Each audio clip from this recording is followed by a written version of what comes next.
So I hope you will forgive me if there are, if I have to stand here being confused for a little while, because I had about half an hour to prepare this, and most of that was spent like eating breakfast and in the shower. So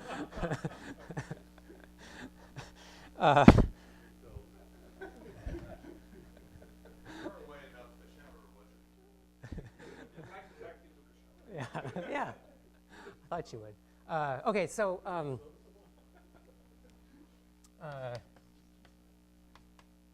so in terms of where this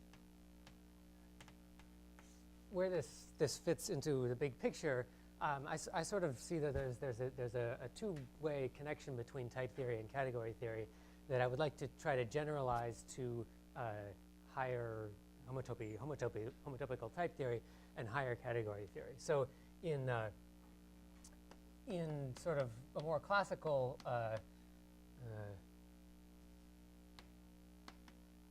extensional type theory, where I don't mean to mean any particular kind of type theory here. It might be like higher order logic or an extensional predicative Martin-Left style type theory or something, anything like that.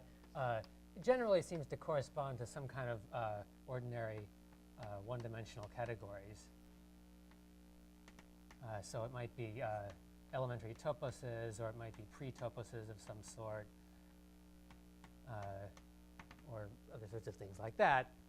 And this fact that we can go back and forth in both directions is really useful, I think, on both sides. So mainly because we have all sorts of constructions that take in categories of some sort and give us new categories that we might be interested in with similar properties.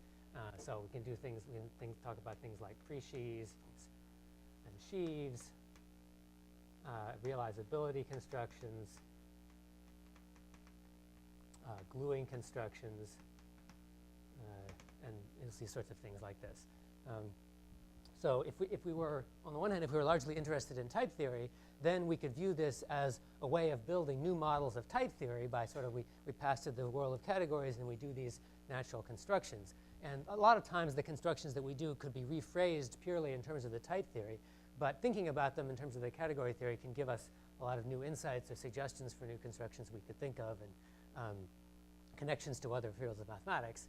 On the other side, if we're interested in category theory, like I am, I'm also interested in type theory, but I'm interested in category theory too. We may be interested in using the type theory in order to say things about these categories. So this connection means that categories of this sort have what's called an internal language or an internal logic, same sort that Vladimir's been talking about. Right? If we have a category of some sort, we can build out of it what he called a C structure or whatever, and then the type theoretic syntactic C structure is sort of the initial one, and it maps into that that one built out of a category. And that tells us that we can interpret the type theory in the world of the category, and it'll tell us things about the category. So for instance, that means that if we're talking about the world of sheaves, for instance, we're interested in like sheaves on some topological space or some scheme or something like that, that those sheaves have a language which behaves just like ordinary sets as long as we phrase that in a suitably constructive or intuitionistic way, so that we can phrase it in type theory and then interpret it internally. So this is, from category theory side, this is a really useful thing to be able to say things about all these different models, all these different categories, as if they were just like the category of sets. So that's sort of my spiel for why we should care about lots of different models. But now I would like to have lots of different models for homotopy type theory too. So what sort of categories should we expect to find coming as models of homotopy type theory? And there's sort of a natural place to look for these is in infinity 1 categories. I talked briefly about these things at the beginning of the quarter. Maybe we should be looking at model categories. We've seen some model category theory with weak factorization systems and fibrations and cofibrations and so on coming up in Peter and Chris's talks. But these are sort of stricter presentations of infinity 1 categories that will help us match the type theory better. And maybe we should expect to have some sort of topos-like properties. So infinity 1 toposes or infinity 1 pre-toposes, whatever that means. And we'd like to be able to perform similar sorts of constructions, sheaves, pre-sheaves, realizability, gluing, and so on, in a way that respects the type theory. So at present, we don't have this full generality yet. We only know a few of these things which model the type theory. So the basic one, which is the one that Vladimir first came up with, is sort of the archetypal infinity one topos of infinity groupoids, or the model category of simplicial sets. So we have this simplicial model, which Peter and Chris have been telling us about. And this should be regarded as analogous to set up here. And now we'd like to I'd like to find models that correspond to these things. So there are sort of two ways that you could approach this, I think, because it's sort of, if you think back here, that we can think, what do we mean by a topos? We could mean either sort of a Grothendieck topos, in the sense that Grothendieck originally used the word topos, where we have basically a category of sheaves on some site, which is characterized by some non-elementary properties. So we have some infinite colimits and limits which behave nicely, and some exactness properties, and so on. Or we could think sort of in an elementary world.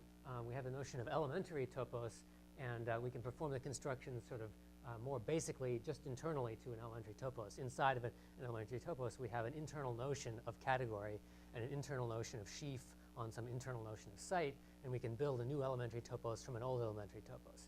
And so either of those things were something that we could try to duplicate down here. Here, I think that the difference is even more pronounced because the divide between the technical set theoretic model category structure, which uses the axiom of choice and these cofibrin generated things and so on, is more difficult to relate to the concrete type theory, or the elementary type theory. So ideally, I think we would like to have these constructions which work in sort of some elementary generality. We'd like to have a notion of elementary infinity one topos that we could do these constructions on, and it would correspond always to having models of the homotopical type theory. So what I'm going to present today is a particular special case of pre-sheaves in the world of these sort of elementary infinity one topos-like things. So pre-sheaves on a very special small sort of category.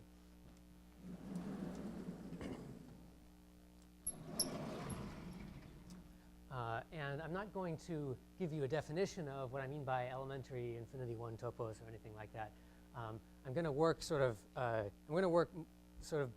partly categorically and partly type theoretically. So I'm going to assume that we have a category which has enough sort of categorical structure to model type theory in essentially the way that Vladimir and Peter and Chris have been talking about.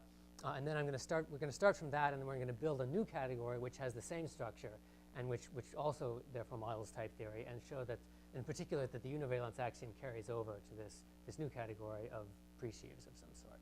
So that's sort of the goal here. And I'm going to spend most of the time with a particular construction on that sort, and if you have time at the end, I may say much more about a little bit about how to generalize it too slightly. But the special case contains all the ideas. Okay, so yeah. Is it fair to say that it's a huge generalization of the idea of building a Kripke model for a logical theory? I think it's fair to say that, except that I might omit the word huge.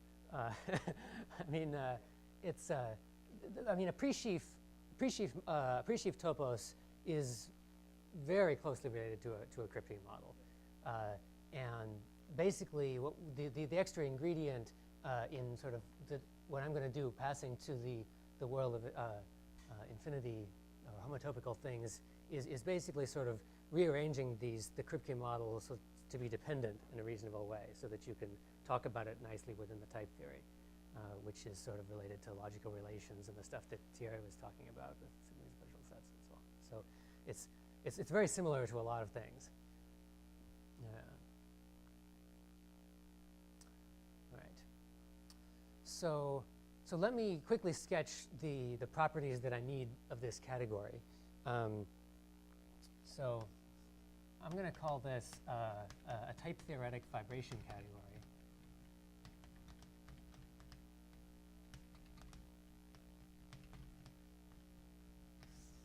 And I don't want to spend a lot of time on this. I just want to sort of give you some idea of what we need to know about the category that we're starting with, because there are sort of two classes of examples, really, that I'd like to be able to apply this to. So this is going to be a definition here. But the examples that I care about are, firstly, I want C to be allowed to be simplicial sets, so that if we start with Vladimir's model, that we can build a new model from that, which will present some other infinity 1 topos. But I also want to allow C to be the category of context, or the syntactic category of a type theory. So that if we just start from type theory, the initial model, in the sense that we could do these constructions in that world purely inside of the type theory. Yes?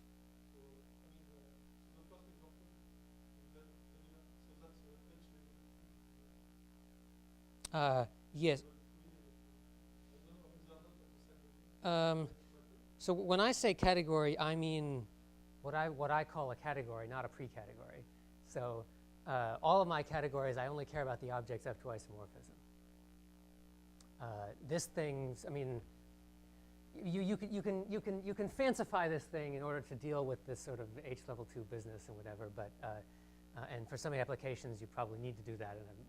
But for today, let's just sort of think about this thing categorically, and then we'll invoke some coherence theorem to build the model of type theory. Like we'll have some universe, and we'll do the thing that we've been hearing about, where we talk about maps into the universe to build a model of type theory. And sort of, if we do that in here, maybe if we had the universe in here, it'll get us sort of the small model or whatever we did there.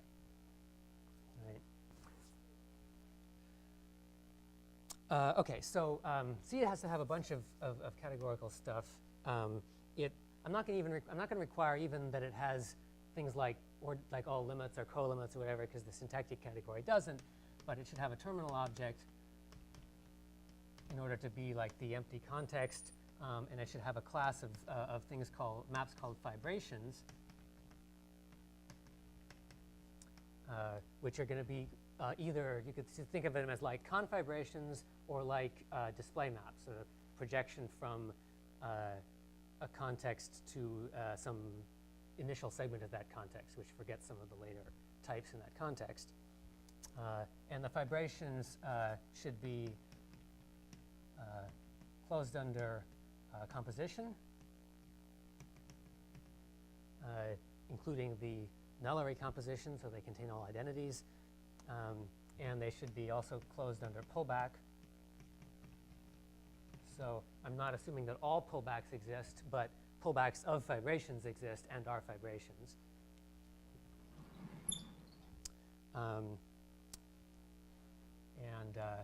Let's see, if I have a map, which is if I have a fibration from A to B, and I will write fibrations with a double-headed arrow like this, then the pullback functor from the slice category over B to the slice category over A has a right adjoint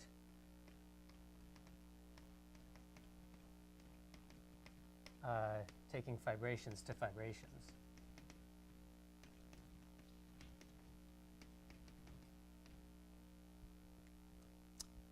So this is, in the type theory, this is a dependent product along this fibration. So I have some fibration over here. I take the dependent product over the fibers of this thing. In simplicial sets, I think Peter mentioned this, was it last week? That because pullback preserves acyclic cofibrations, then the right adjoint of pullback, was it you? Was it Chris who said that? I forgot. You guys have been talking too long. I got mixed up who said what. Yeah. So the right adjoint preserves the fibrations, which are the corresponding right class. There. No, it's a fibration. When I write a double-headed arrow, I mean it's a fibration. And the fibrations are structure, which I've equipped this category with. I'm not, is a category together with a notion of fibration. Okay. And then we have some axioms that say something about factorizations. So we need a weak factorization system.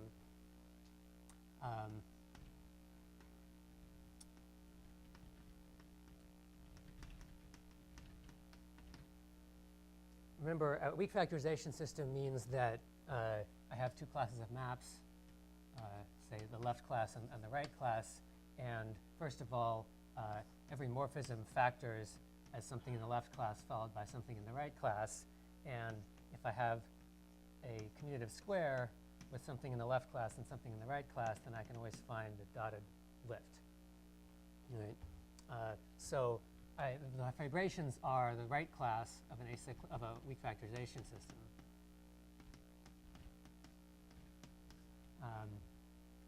I don't want to spend a lot of time on this, but there are different versions of this. You can say, well, maybe the fibrations just sort of generate the right class, and I guess in the syntactic category, maybe that's what happens, that you have to consider like closure under retracts or something in order to get the full weak factorization system. But let's not worry about that. Let's just say we have a weak factorization system. I'm defining these acyclic cofibration. You should regard that as one word. An acyclic cofibration is a thing with this property where the fibrations are on the right here. In simplicial sets, an acyclic cofibration is precisely a monomorphism, which is a weak homotopy equivalence. And in the syntactic category, the acyclic cofibrations, you should think of them as like inclusions into inductive types with single constructors or something like that.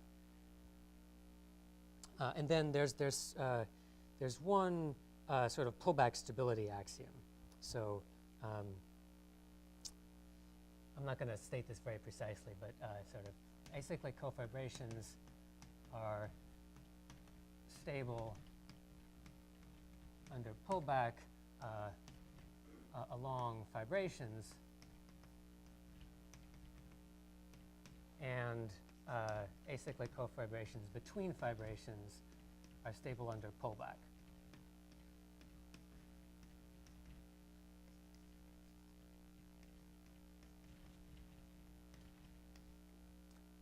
So this condition here is really sort of the same as this condition here by this adjointness property, that the right adjoint preserves the right class, the left adjoint is pullback, preserves the left class.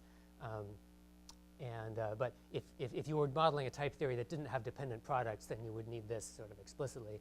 This thing here is sort of to say that we can do this weak stability thing, that we want to build a coherent model of type theory by performing all these constructions once in the universal case and then pulling them back to everywhere else. And we want to do that for the path objects. And so that means the path objects sort of have to be stable under pullback in some sense. So yeah. Yeah, so I have some triangle like this with an acyclic cofibration and fibrations, and I pull back along some map into the base. So these are all true in both of these models that I care about most. So that's sort of where we're going to start from. Any questions about that? So the goal is to show that starting from a thing like this, we can build another thing like this, which is sort of which is in pre-sheaves on this thing of some sort. The idea is the syntactic category has these properties, Mm-hmm. but moreover, any category has these properties to suffice to model the type theory Right. up to coherence. Right. Exactly. So we build this new category with these properties, then it will also model the type theory.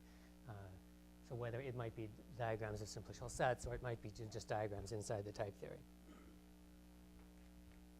Okay, so I want to spend the most time on sort of the simplest possible example of a pre-sheaf category, some sort of non-trivial example of a pre-sheaf category, which is the category of arrows. So I'm going to write this Blackboard bold 2 to mean the category with two objects and one morphism between them, maybe I should maybe call this 2-op because I'm writing the arrow going from 1 to 0, or maybe this should be C to the 2-op, but don't worry about it. So of course, the objects of this thing are morphisms in C, and then the morphisms in this thing are commutative squares in C. And I'm always going to try to write sub-0 and sub-1 to mean the two different parts of an object of C to the 2. Okay? So the question is, how do we describe objects of C to the 2 in sort of the internal language, or in a way that we can say something about them, knowing the type theory of the category C that we started with. So you might the first thing you might think of is, well, we can talk about sort of inside the type theory. We can talk about a pair of types and a function between them. Right? So that's sort of the simplest way to talk about C to the 2. But then you get into problems when you try to talk about morphisms. Right? So what does it mean if I have a pair of types and a function between them? What does it mean to give a morphism from that to some other thing? Right? I have to give a function here and a function here, and then this square has to commute. Right? So I would have to give a proof that this square commutes, some inhabitant of an identity type or a homotopy. And then maybe I have some other square, and I want to compose those two things. Well, then I've got to somehow paste these two homotopies together. And that pasting is not, it's not going to be associative strictly, right? I'm going to have some higher coherence that gets involved when I keep pasting more and more of these squares. So this, you could try to make this precise, but it's problematic because you run into this infinite regress of higher coherence conditions that we've been having all sorts of trouble with semi-simplicial things and so on. So what we can do instead is we can consider only the objects of C to the 2 where these maps are fibrations. So inside the type theory, now instead of giving you two types and a function between them, I've given you a type and a dependent type over that type. So given an element of A0, I've given you an A1, which is a type. You could call it a two-type context, essentially. And now, if I have one of these things and I have another one of these things, then I can describe a morphism which commutes strictly inside the type theory. Right? I just give you an F0, which maps A0 to B0, and then I give you an F1, which is for all A0 for A0, we have a map from A1 of A0 to B1 of F0 of A0.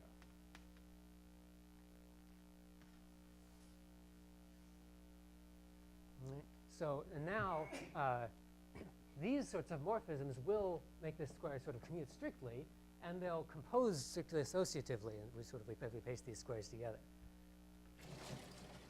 So that's the idea. And it turns out very nicely that this sort of restriction to these objects which are fibrations matches exactly a type of homotopy theory that the homotopy theorists are familiar with in diagrams of this sort, which is called a Reedy model structure. Okay?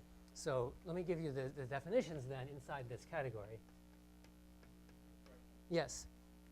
If you restrict the fibrations, you get an equivalent category because of the carbon replacement or something? Yes, that's right. So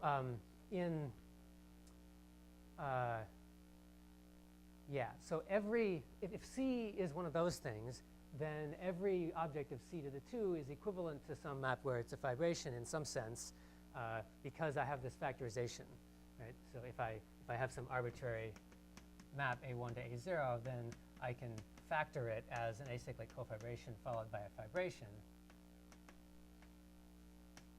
And then this is an equivalence, which is sort of makes me that. So that's a good point. So restricting to these sort of things is not changing my underlying infinity business in some sense. No. Well, I mean, no. The factorization is always functorial up to homotopy. So if all you care about is having the same underlying infinity 1 category, then it doesn't matter. So this is not saying that when you pass the fibrations, you will get an equivalent category. No. Just saying, as far as homotopy Right. You're getting a different category which sort of presents the same homotopy theory. In fact, we have called this fraction the subset of the factor. Ah, good.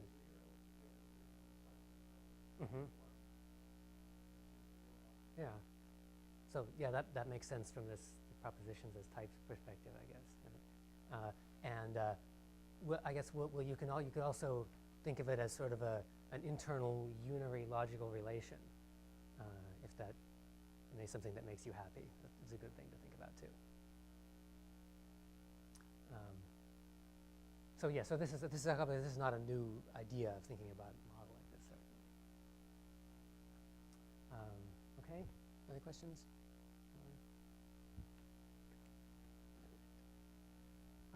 Okay, so I'm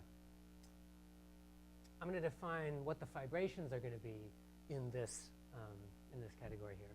So if I have one of these things,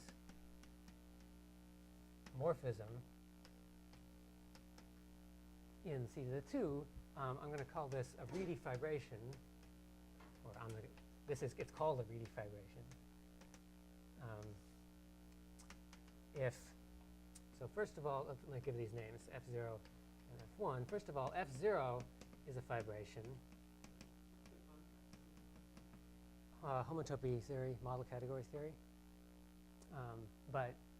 So yes, this sort of definition was originally given in model category theory, but it makes sense if all we have is fibrations. Yeah. I'm sorry, what?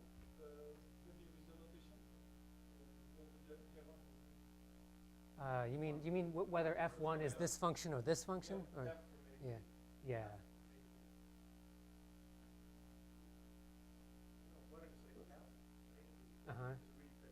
Okay. No? Yeah. Yeah. The object A is that. Right. Okay. I mean, I'm defining this in the category theory, not in the type theory. So I mean, I think what I wrote makes sense. Yes, I mean, sure. but, My question was, what's the connection between this, okay. Yeah, let me write this down and then I'll again, and then I'll say it. Yeah. Well, they don't need to be for this definition. This definition makes sense in an arbitrary category with a notion of fibration. So this maybe I should notate this somehow differently. I want to call this F1 because it's the part of this morphism which corresponds to 1, just the same way that this corresponds to 0. So this should be called like F1 hat or something.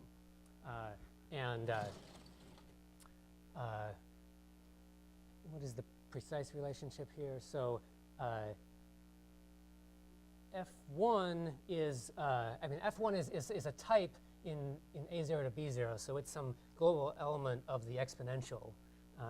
But then F1, what we get is, so we say we take B1 to B0, we pull it back to A0, so that's this type here, and then we take the exponential of A1 and that pullback in the slice category over A0, and then we sort of take the dependent product over A0 to get something that we have a global section of. Does that make you happy?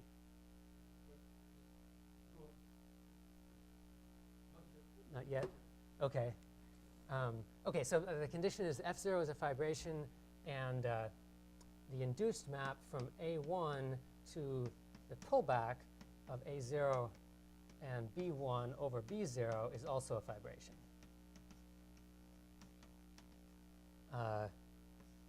And I should probably include in this definition that this exists, because I didn't assume that all pullbacks exist. So this map F from A to B is a Reedy fibration if its 0 part is a fibration and this pullback exists, and the induced map from A1 to that pullback is a fibration.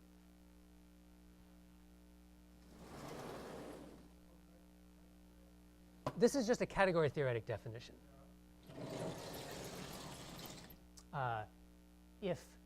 If we were in the syntactic category of type theory, and if B1 to B0 were a fibration regarded as a dependent type, then what this would be is the dependent type over A0 given by substituting along F0 into that dependent type.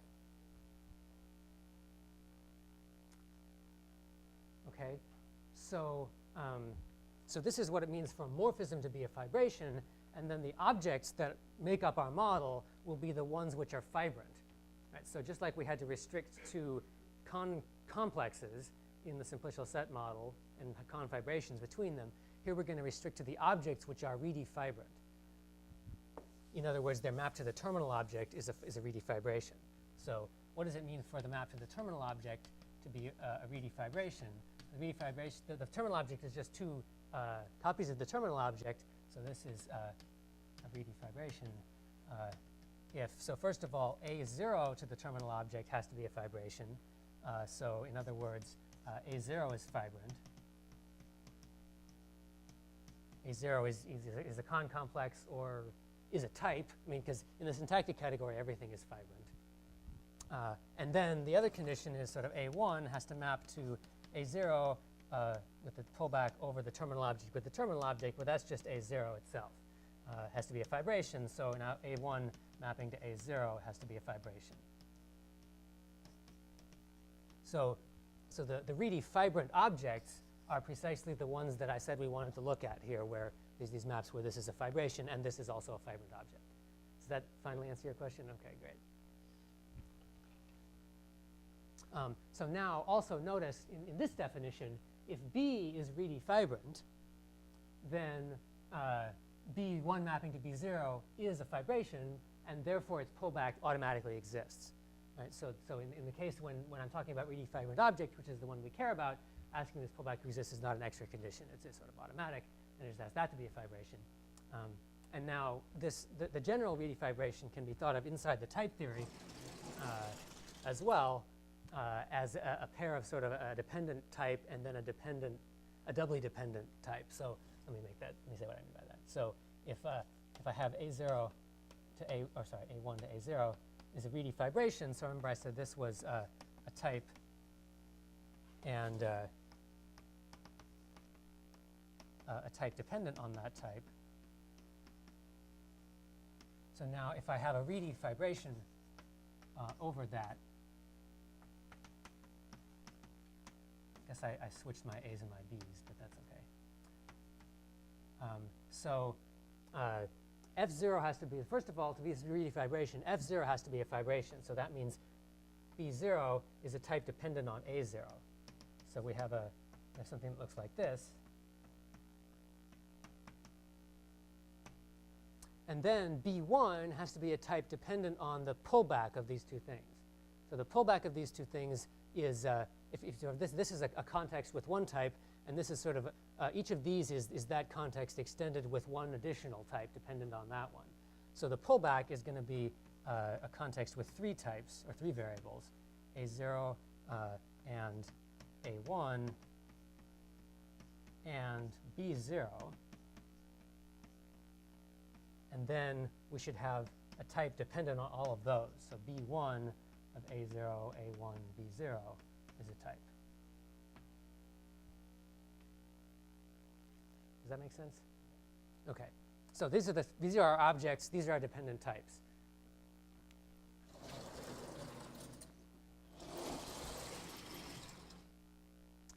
Okay. So I've got this definition up here still. So so we've got our category C is going to be the category of Reedy fibrant objects in C to the 2. We have a terminal object. We have the notion of fibration. So we need to know that they're closed under these things and that we have all these other operations on them. All right. So I'm going until 12:15 or so? 12:30? Okay. Okay.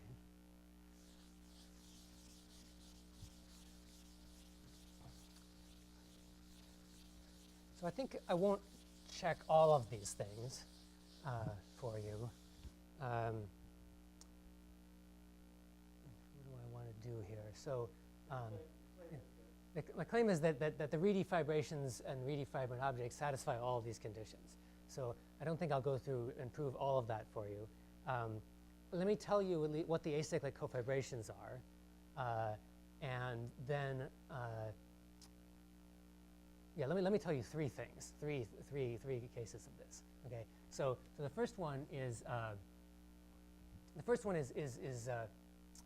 well, that's not really exactly a special case, but in a Reedy fibration, the map F1 is a fibration.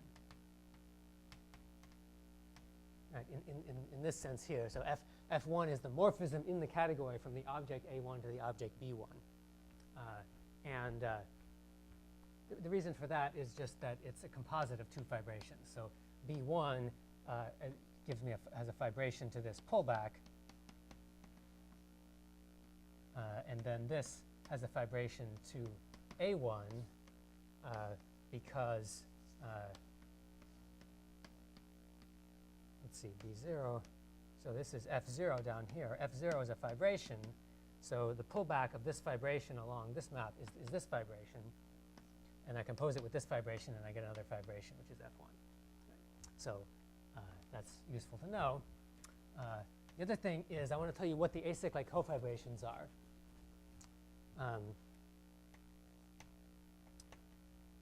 So suppose I have a couple of objects, and I'll suppose that they're Reedy fibrant, and I just have a map, right? So F0 and F1 are not necessarily fibrations, but I say this is a Reedy acyclic cofibration.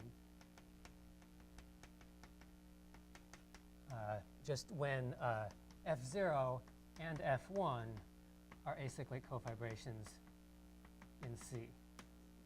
So it's just level-wise at this level 0 and level 1.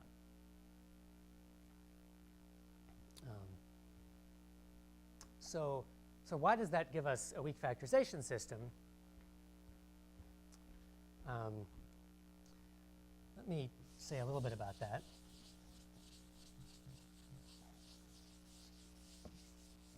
Because this is sort of where we start to see the way this Reedy thing works. The idea with this whole the whole construction is that we can do everything sort of inductively up these levels here. Here we only have two levels. We have A0 and we have A1. But when we start to see how this works, then it will sort of be, I think it sort of becomes clear that we can expect to generalize to any sort of diagrams in which we have levels that we can sort of induct up to build whatever sort of structure we want. And that's sort of the general case of the inverse diagrams. So let's see, how do I factor something? Suppose I have a map from A to B, and I want to factor it as a Reedy acyclic cofibration followed by a Reedy fibration. Well, I know how to factor this map in C as an acyclic cofibration followed by a fibration. So this means that when I write a tailed arrow with a squiggle on it, that means an acyclic cofibration. So then this is a fibration. So I've got this factorization. And now I want a C1 with the property that A1 to C1 is an acyclic cofibration, and C1 maps by a fibration to this pullback. So what I can do is, first I'll just take this pullback, whatever that is. I have some object there, which is the pullback, and now I have an induced map from A1 to that pullback by the universal property of the pullback, and I'll factor that map in C as an acyclic cofibration followed by a fibration. And now I get my map from C1 to C0 as this composite, and this map here is a fibration by construction, so C mapping to B is a Reedy fibration, and these two maps are acyclic cofibration by construction, so A mapping to C is a Reedy acyclic cofibration. Okay. So then you can easily imagine that if we had some more levels, you could sort of keep on doing that going all the way up. And the same sort of thing happens when we do the lifting properties. So I'm a little bit worried about my ability to do the lifting on the fly. Maybe I should skip it. But I'll leave that as an exercise. It's a nice exercise if you've never done something like this. Just check, give yourself a square of these things where the left map is a Reedy acyclic cofibration, the right map is a Reedy fibration, and check that you can build a lift inductively. First you build a lift at level 0 using this lifting property in C, and then you sort of see what map is induced on the pullbacks, and then you've got another square in C that you can lift at the next level.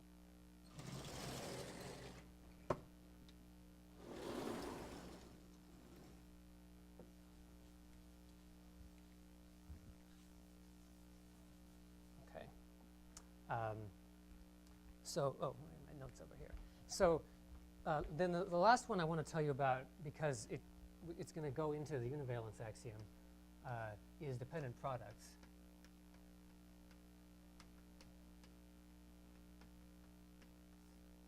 Okay. My notes here.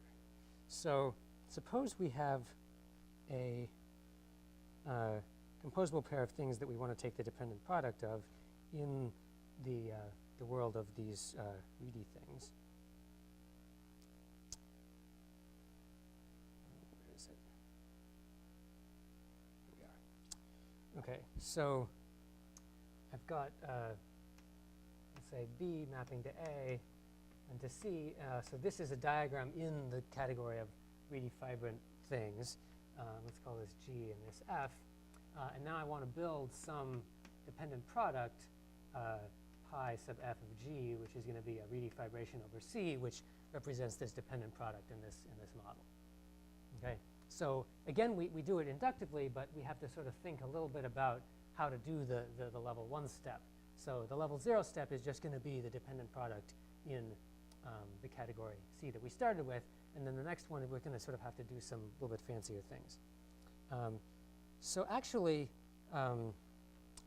I found it easier to write this out in the category theory, but maybe people here would find it easier if I just wrote out the type theoretic version. Is that, should I do that? Probably, I don't know if I'll fit it on here. So we've got, what do we have here? We have C0, C1 is a type, C1 is a dependent type on that. A0, I'm going to sort of leave out the types of these things on the left, but you can sort of guess what they are. A0 is a type dependent on that. A1 has to be dependent on C0 and C1 and A0.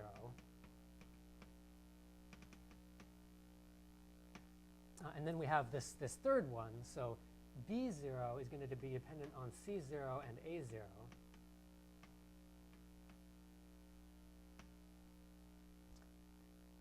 Right, so at the 0 level, I have two composable fibrations. So I have some type here and a type dependent on that, and then a second type dependent on both of those. And then B1 is going to be dependent on everything. So C0, C1, A0, A1, and B1 gives me B1 as a type. Okay, and then now we need to build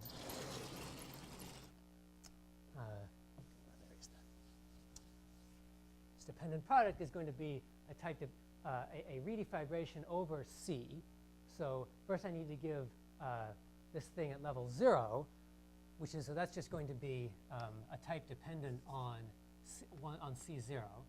So pi sub f g sub 0 is just going to be the ordinary thing that at the level 0. So pi over A0 of B0 of C0 A0. Right? Okay, and then now this thing at level 1 has to be something that's dependent on C0 and C1 and something that lives in this thing. So what did I call that? Yes?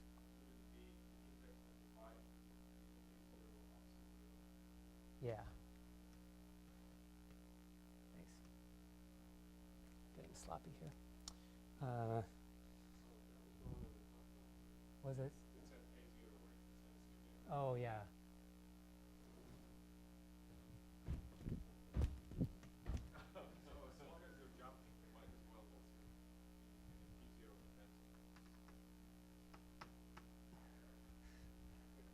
Okay. Right. Jump really high. I know it's Right.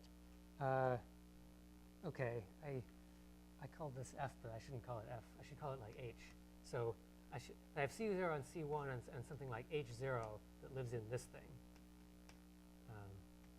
Pi f G0, I'll say of C0 and C1, just to make you happy. So now I need another type, which is going to be dependent on all of these. And if you, maybe it's obvious what it is, and if it's not obvious what it is, then you just sit down and think about it for a little while. So you want to take, you have to take two dependent products. So first we take the product over A0, which lives in A0 of C0, and then we take the product over A1, which lives in A0 of all the appropriate things, A0 and A1 and C0, C0 and C1 and A0. And then we have B1.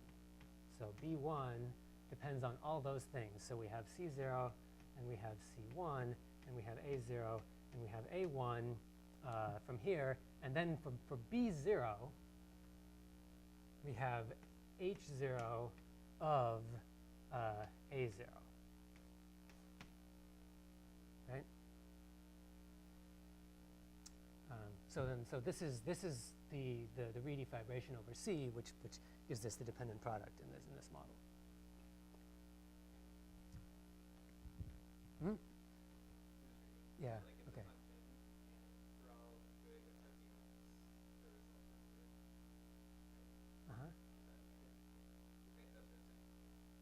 I guess.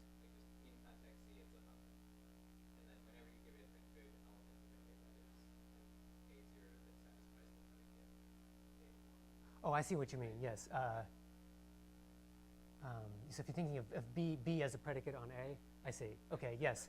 Yeah. So Yeah. Yeah. Yeah. Exactly. Thank you. Right. So yeah, in sort of the logical relations language, this is saying we're looking at all the sections, sort of a section of G, namely an H0, is reducible or good or well behaved if for all input values it preserves the predicate. So for all good inputs, the output is also good. Yeah?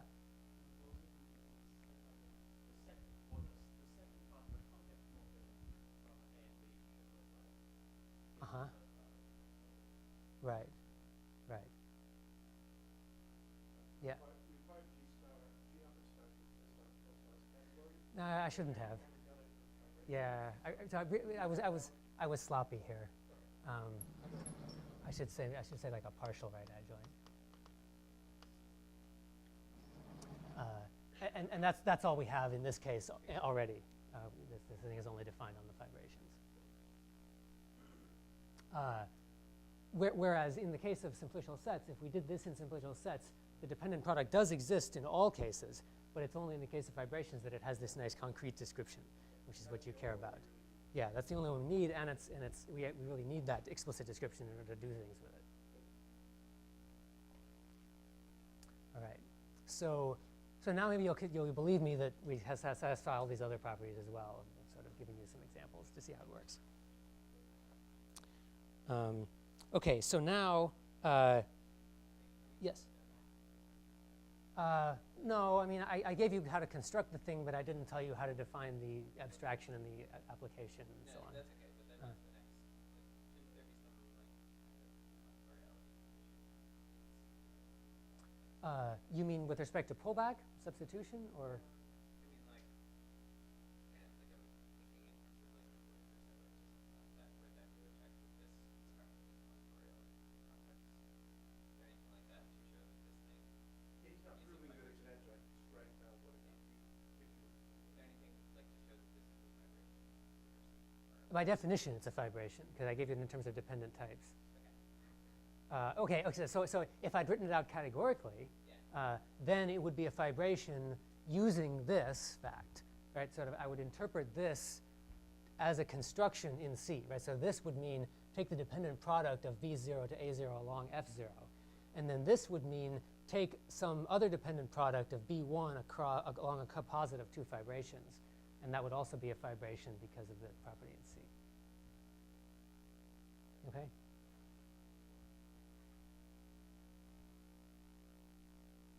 And yeah.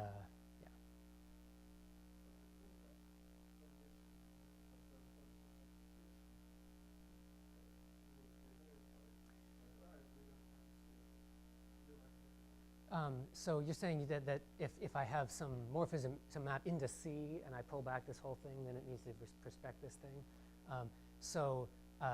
Yeah, so that has to do with this whole coherence thing. If you're sort of working with the simplicial set model, then the way you get that coherence is by sort of mapping into a universe or something like Vladimir or Peter and Chris were talking about. And once I tell you how to build a universe in this thing, then you can do the same thing there.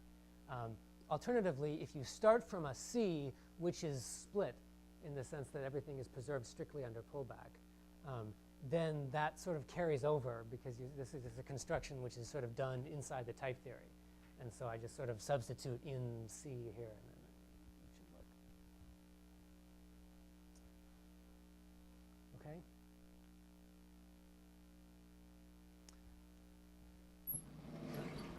So now I think I'm done with this definition. So now let's talk about universes. So if we want, so we have this thing which is now a model or a type theoretic fibration category which models type theory with dependent sums and dependent products and identity types in this sort of categorical way. But now what we really want is also to get the univalence axiom. So we need universes. We could use universes also for the coherence, but we needed some sort of concrete description of them also to have sort of internal ones which satisfy univalence.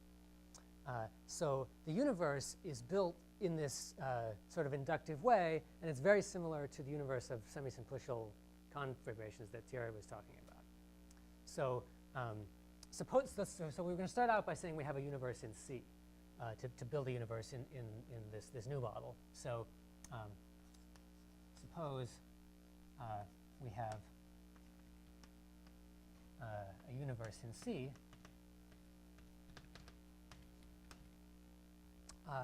I'm not going to make precise what I mean by a universe. I mean, of course, you can start by saying, well, it's just some fibration, and then I declare it to be the universe of things which are classified by that fibration. But then you sort of want it to be closed under whatever type-forming operations you want your small types to be closed under. So I'm not going to try to make that precise. I'll just say, introduce a word. I'll say if I have a fibration, I'll call it small if it is some pullback of this thing. So if I have a pullback,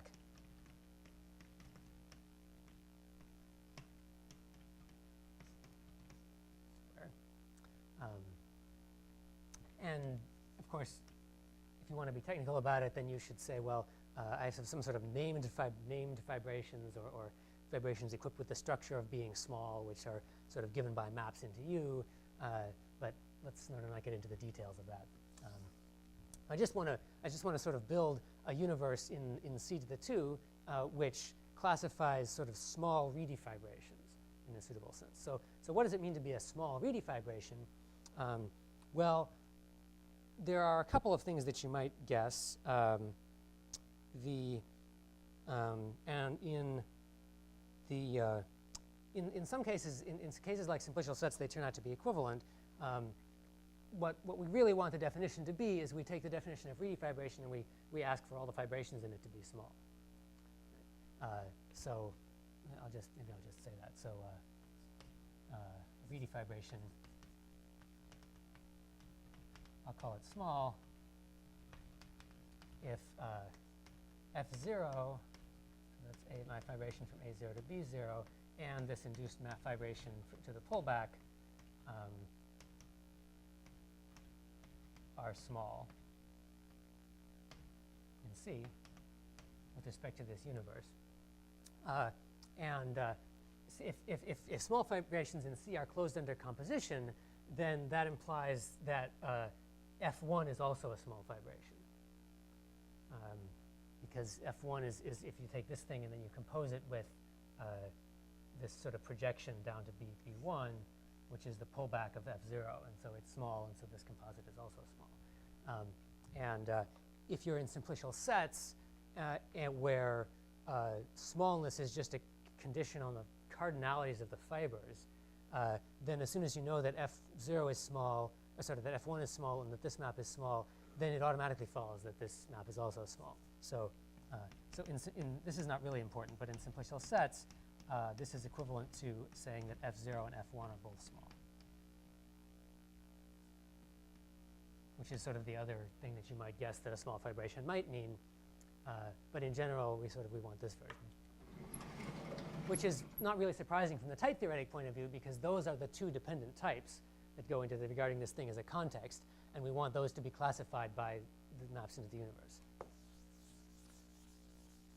So now we build the universe in this same sort of inductive way. So I'm going to build V, which is a Reedy fibrant thing. Should I do it in type theory? Should probably do it in type theory, right? Okay. So so V0 is by definition U, and V1. So V1 is something which is supposed to be dependent on V0, namely U. So I should have, so this is my closed type, and then I have some type A, I'll call it A0, which belongs to U, and now I have to give you a type dependent on that, so this is the type. And then the type that I will give you is just A0 mapping to U. Right? So if you, this is really the only thing that it could possibly be. A dependent type, right? This is supposed to be sort of a section of this thing is supposed to be a Reedy fibrant object. So a Reedy fibrant object consists of a type and a type dependent on that type. So then you can prove pretty easily that V is a universe for the Reedy small fibrations.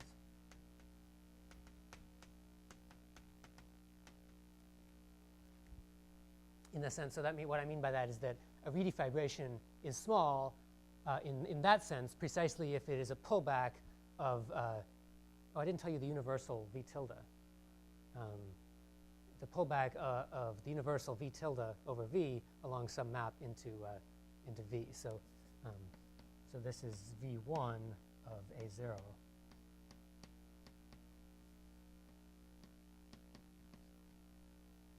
And then, should I tell you what V tilde is? So V tilde, I have to give you A0 in V0, which is U. Then I have to give you V tilde 0, which is dependent on that. So this is supposed to be, we're talking about a Reedy fibration over this Reedy fibrant object. So a Reedy fibration over this Reedy fibrant object consists firstly of a fibration over A0. So this is V0 tilde is also going to be A0 mapping to U. Okay, and is that right? No, that's not what I meant. Sorry. Sorry, no, yeah, okay. So V tilde is supposed to represent the elements of this Reedy fibrant object. Sorry. So V tilde of A0 should just be A0, or L of A0, or whatever it is you do to coerce your universe, your point of the universe into a type.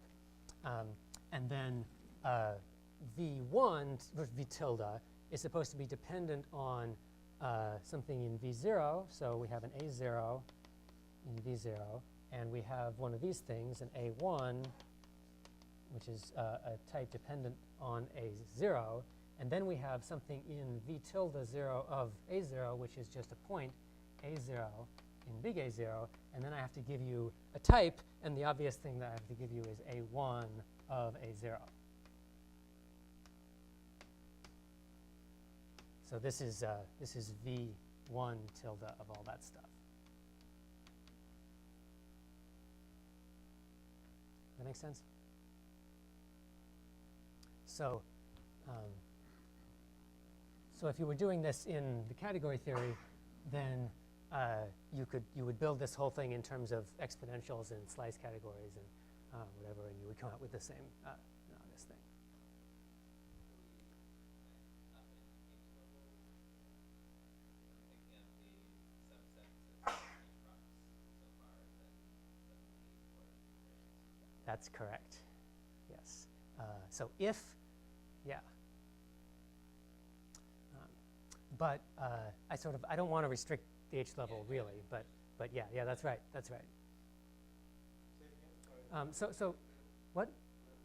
So what Dan was saying was we might sort of consider if we were thinking about these Reedy fibrant objects as relations, unary relations of some sort, then we might think of the fibration A1 to A0 being fiberwise in H prop. And sort of thinking about restricting our world to the world of those. And his point was that this construction takes us out of that world. Just like the universe of H props is not an H prop, sort of the universe of Reedy fibrations, the universe of fibrations of H props is not a fibration of H props.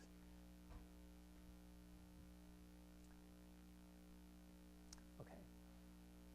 Questions, comments? Okay. So now I want to try to convince you that this universe is univalent, if we assume that U was univalent in our original category C. Okay. So let me. I don't know whether I'm going to manage to do this. Yeah. What it means is, so I defined what it means to be small with respect to a universe. And then I gave you an independent definition of a small Reedy fibration. And so my point is that these two notions of small Reedy fibration are the same. So a Reedy fibration is small in this sense precisely when it is a pullback of this universal fibration, this universal Reedy fibration.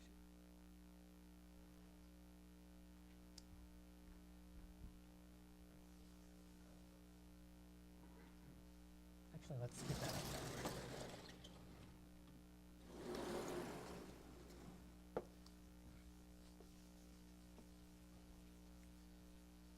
Okay, so what does it mean to be univalent? So we have something like V times V, and then we have the path object of V tilde is a fibration over, no, yes. No, sorry, this is the path object of V. And then I have the universal space of equivalences from V tilde to itself, and I want this to be an equivalence. So this is what it would mean for V to be univalent. And now this space of equivalences I built inside the type theory using so this is like EQ of V tilde is something like the sum over F from something or other of is equiv of F.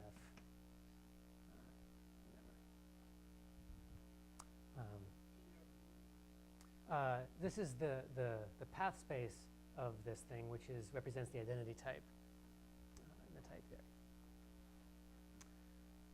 All right, so now all these constructions are going to be performed sort of in this level-wise inductive way. So we do them at level 0, and then we sort of do them inductively at level 1. And at level 0, everything we do at level 0 is the same as what we did in C, right? So I didn't tell you how to do these path spaces or whatever, or the details of this thing, but everything happens in level 0 just as it does in C. So at level 0, we're done by univalence in C.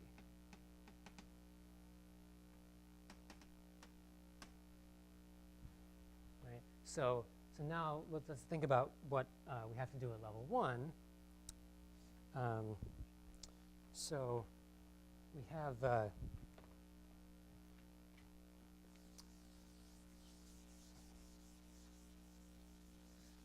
should have kept that too. So if we think about this, what's going on in building the universal space of equivalences.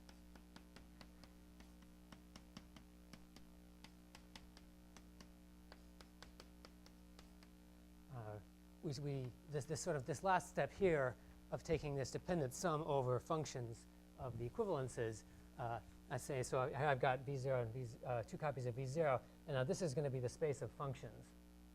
So F here is sort of the thing which represents the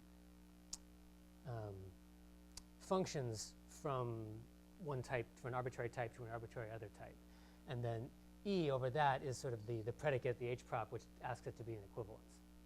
Okay, so I guess in the context in the type theory here, F looks something like A, B, A to B, and then E is something like A, comma B, comma F is equiv of F. And so now we perform this by doing this composition. Okay, so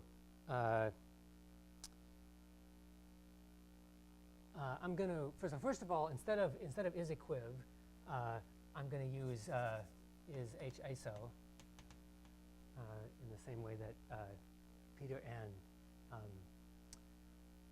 Chris did. So remember what this means, that there's a map going back the other way, which is a section. And well, yeah, I said Peter and Chris this time. So I have both a section and a retraction.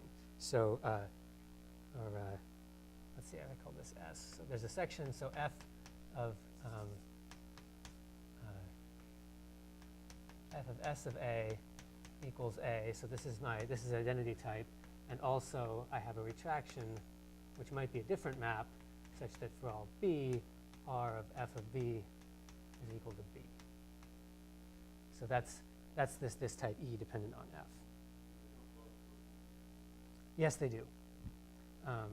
This one is a section of F, and this one is a retraction of F. They both go backwards. F is the one that goes from A to B. Okay, so now the nice thing is that we can, because this breaks up into these two pieces, we can analyze them roughly separately, and but they both behave analogously. So let's just think about the first one.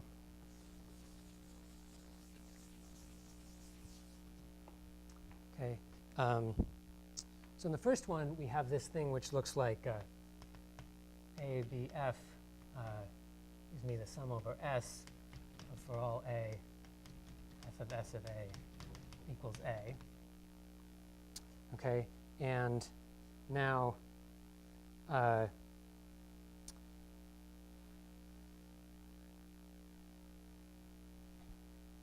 because we know that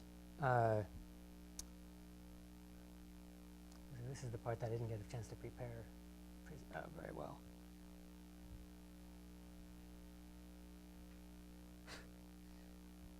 So the point is that we can, if we build this thing in terms of the type theory. So let me write this up the way I have it down here, because this is the way I think about it.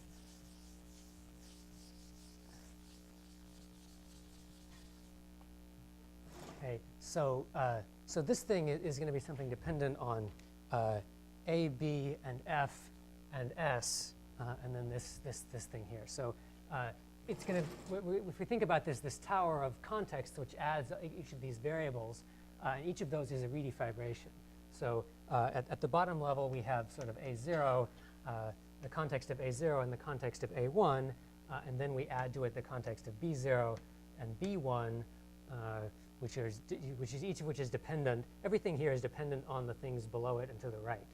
And then we have F0 and F1, and then S0 and S1, and then I'm going to, sorry. Did I get my oh, I'm sorry, this should be B.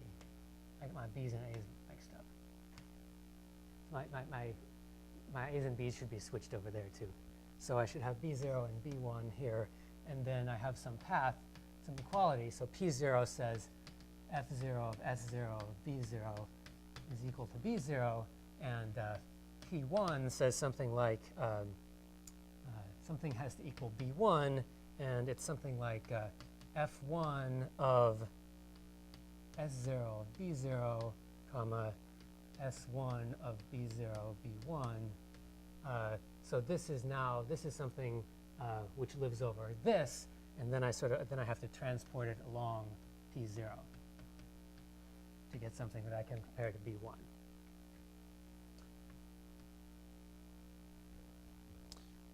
So this is sort of the tower of contexts out of which this dependent type is built. And it's built by first taking the dependent product of this map along this map, and then the dependent sum of that with this one. Right?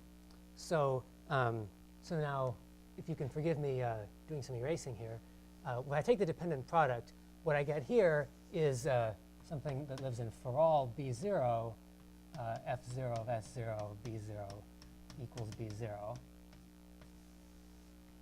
Okay, so this is my Q0 maybe.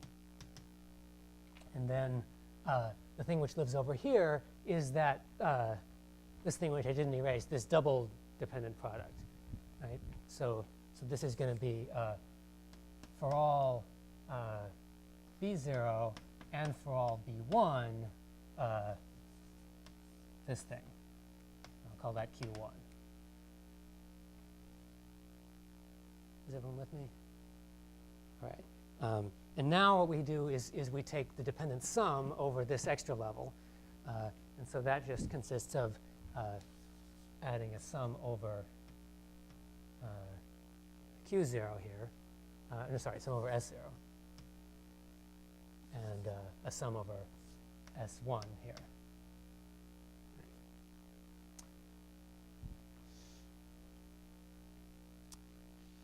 Okay, so now the point is that we can make use of the fact that U is univalent in C again. So what we're interested in is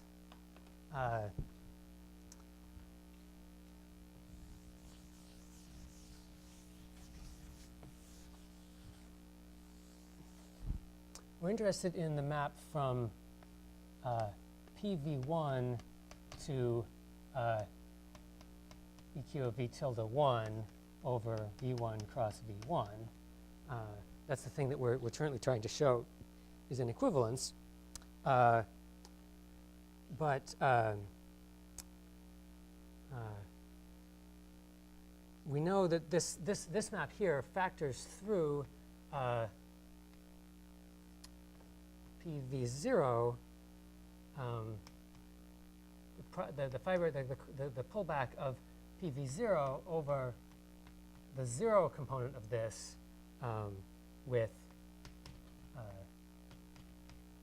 the 1 component of this. So a path at level 1, for getting down to a path at an equivalence at level 1, it also contains the data of a path at level 0 and an equivalence at level 0.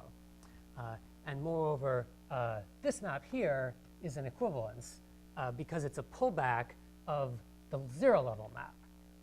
Right? So this is a pullback of the map from PV0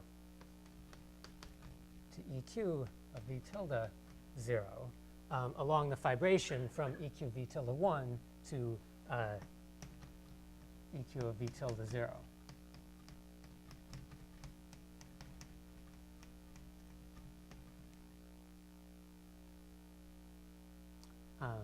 And this map is an equivalence because that's just univalence in the category C we started from. So I pull back an equivalence along a fibration, so this map is also an equivalence. Right? So we want this to be an equivalence, but it's enough then to ask whether this map is an equivalence. All right.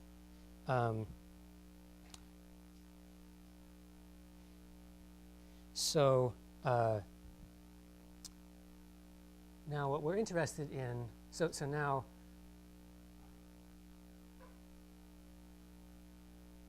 what we have, so we have this whole thing here as our EQ of v tilde 1. So now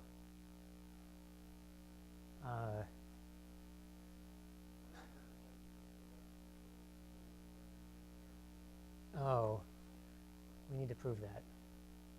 We don't need to do it in a type theory because we can substitute in for some logical construction. Yeah, so there's something to say about whether what the relationship is between an equivalence on total spaces of fibration versus some sort of fiber-wise equivalence. And now I realize that I was trying to simplify things here, and I simplified them too much. Because, yeah, because what I wanted to do here was say that this I can just sort of think about maps out of V, because V is equivalent to this path space. So so it's enough to ask for this map here to be an equivalence, and that corresponds to asking for these paths to be reflexivities. You can sort of think about this as this is some sort of like a path induction on these things that I only need to allow to consider the case when these paths are identities. So now when I'm transporting along this, nothing is happening. If you, oops, if you work out all that out and you can read it in my preprint, or you can catch me sometime when I can actually explain it. What we're trying to show is that if we have A0 and A1 and B0 and B1 and some other stuff. Sorry, so the original thing we want to show is that in this context, this some sort of equality type maps by equivalence to some sort of equivalence type. But this sort of equivalence induction thing that I was saying is it's enough to assume that this path in V0 is the identity. So we can assume that A0 and B0 are the same. So instead what we have is we have A0 and A1 and B1. A1 and B1 are now both dependent on A0. And this map F0 is going to be also an identity, because it's sort of what we get from eliminating along the identity path in mapping paths to equivalences.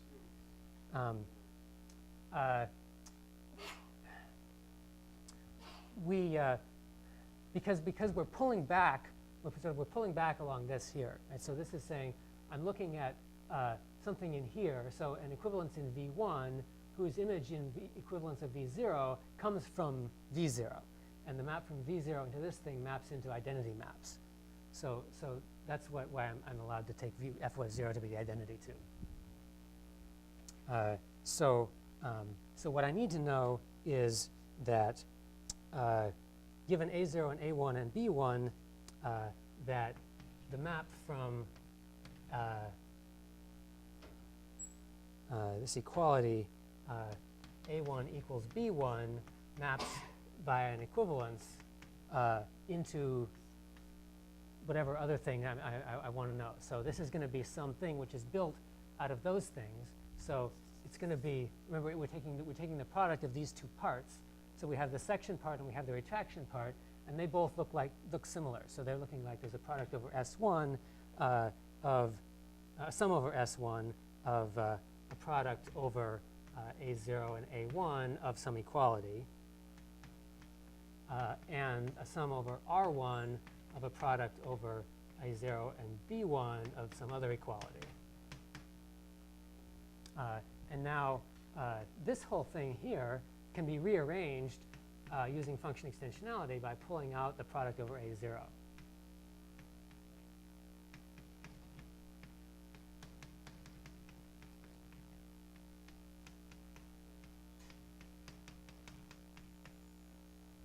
So in a sense, this is like the trivial version of the axiom of choice that's true in type theory, right? So if we have, if there exists, or if there going backwards the other way. If for every something or other there exists a thing, then there exists a thing which is for every.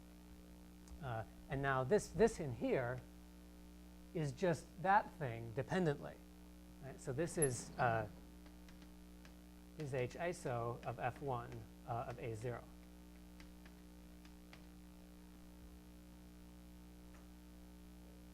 Right. So now we want this to be equivalent to that. So this whole thing is now going to be, for all A0, this map is an equivalence. I had to take the sum over F1 at some point, don't I? Okay. And now function extensionality says that A1 and B1 are functions into U. So they're equal precisely when for all A0, they're equal.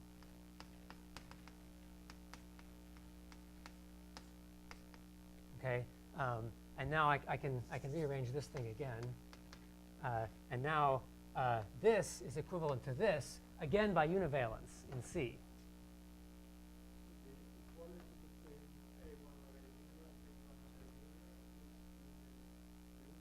This is equality in the universe U.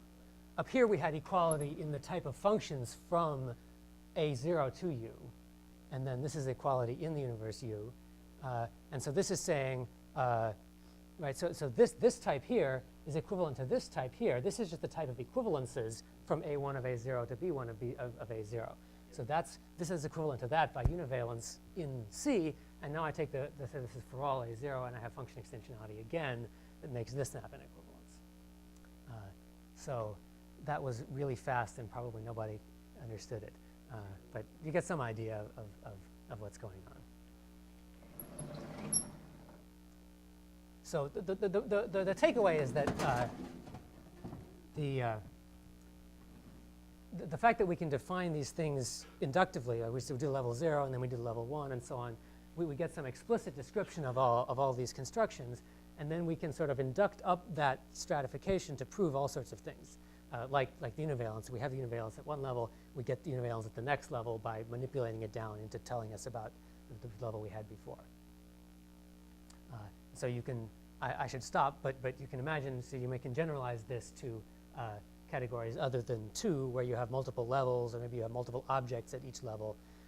So maybe if you had, say, semi-simplicial types, as like Thierry was talking about, then you would have, instead of just an A0 and an A1, then you would have an A0 and an A1 and 2 maps going down, and then you would have these things which are dependent on 2 copies of this. So the map from A1 to A0 cross A0 would be a fibration. And then you would have an A2, which is dependent on a bunch of copies of this pulled back over that and so on.